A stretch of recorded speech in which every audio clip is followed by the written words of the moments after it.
What's up, everybody? My name is Scott Paddock, and today I am going to show you 3 different ways to make your blues scale improvisation sound way more interesting.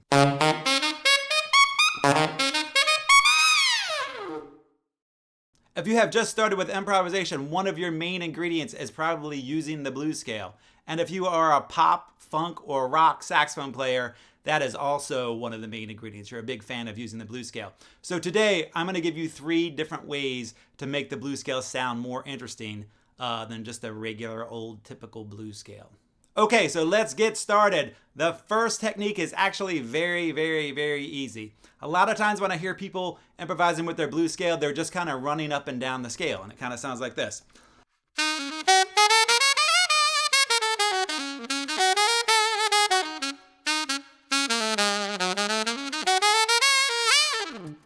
Which sounds okay, it's all correct, everything is good, but it's not that interesting. And it's not that interesting because you're just kind of running up and down. So what you want to do is use more creative rhythms.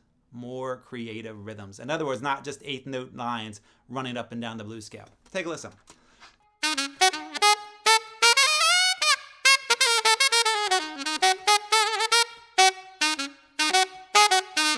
So if you notice in that example, I took a lot more breaks. There were a lot more rests all over the place. And I wasn't just running up and down. So the first thing is come up with more interesting rhythms. Put some rests in there.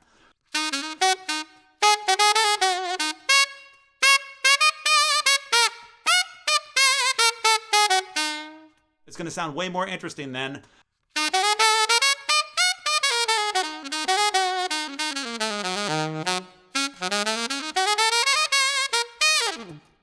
That sounds fine, but if you put those breaks in there, it's going to sound way more interesting. And along the same lines, repeat some phrases. Don't feel like you just have to run up and down.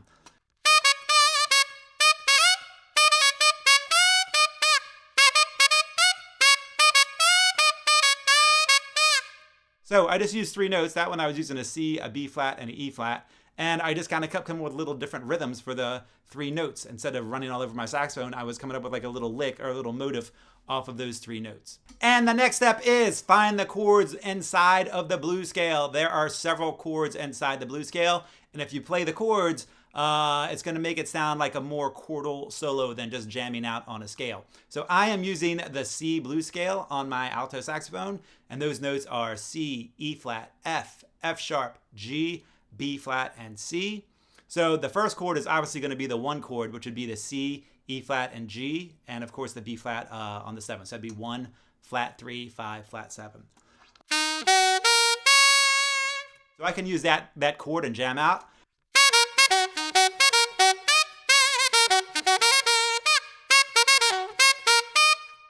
The next one would be starting a chord on the 3rd. Now the 3rd in the key of C, or the C blues scale, would be starting on the E flat, and you can have either E flat minor, which would be E flat, G flat, and B flat, or E flat major, which would be E flat, G, and B flat, because in this scale you have a 5 and a flat 5, so you get 2 different flavors of E flat chord.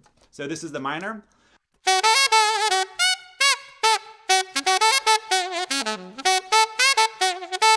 And then this is the major with the G natural instead of the G flat. So this is E flat, G, and B flat.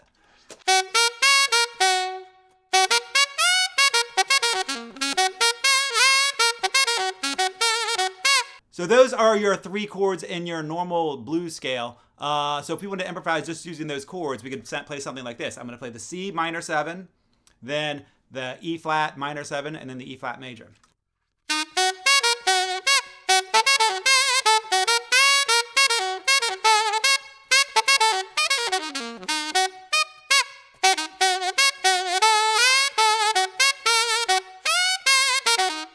So that doesn't really sound anything like a blues scale because we're jumping around like it's a chord.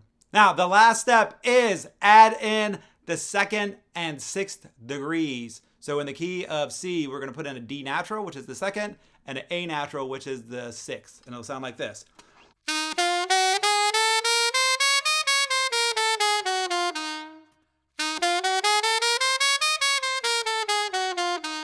So it sounds like a minor scale with a lot of chromaticism in it. Now by adding those notes, what it does is give us the ability to play lines. Lines meaning like runs that kind of have more of a flow to it than just the blues scale, because this blues scale has so many holes in it as far as the scale goes. So this is what it sounds like.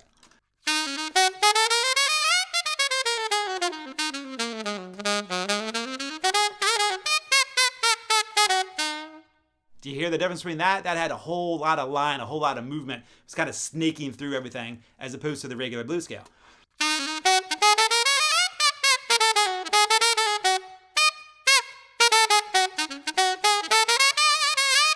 That sounds cool, but when you put that second and sixth in there, it just gives you so much more motion and movement.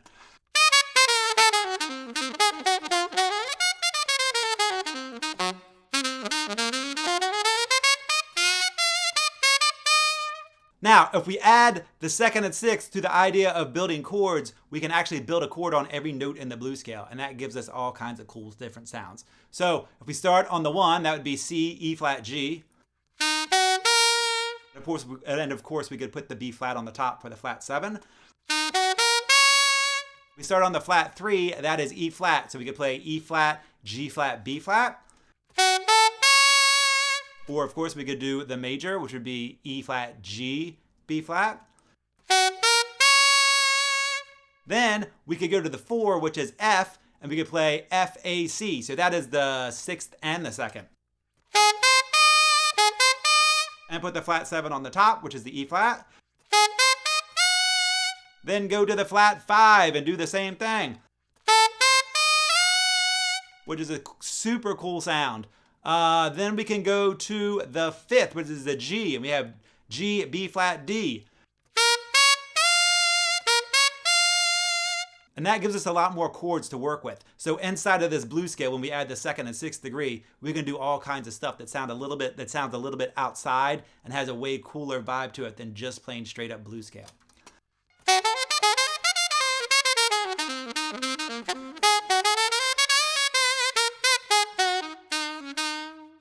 You hear all those chords in there? And it makes it sound outside. It's a really cool sound. Let me slow it down a little bit so you can hear it a little bit better.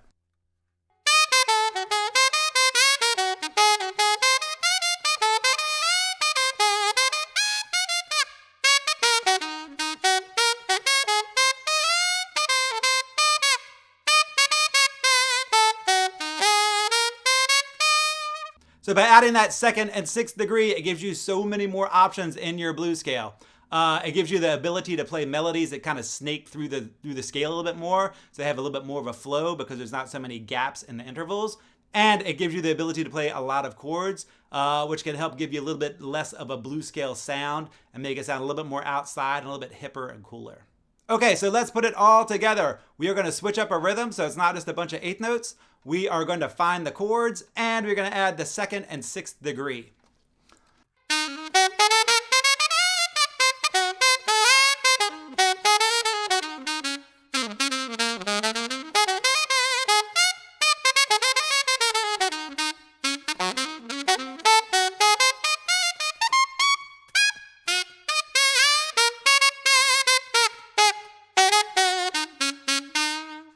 Which is way more interesting than just straight up traditional blues scale.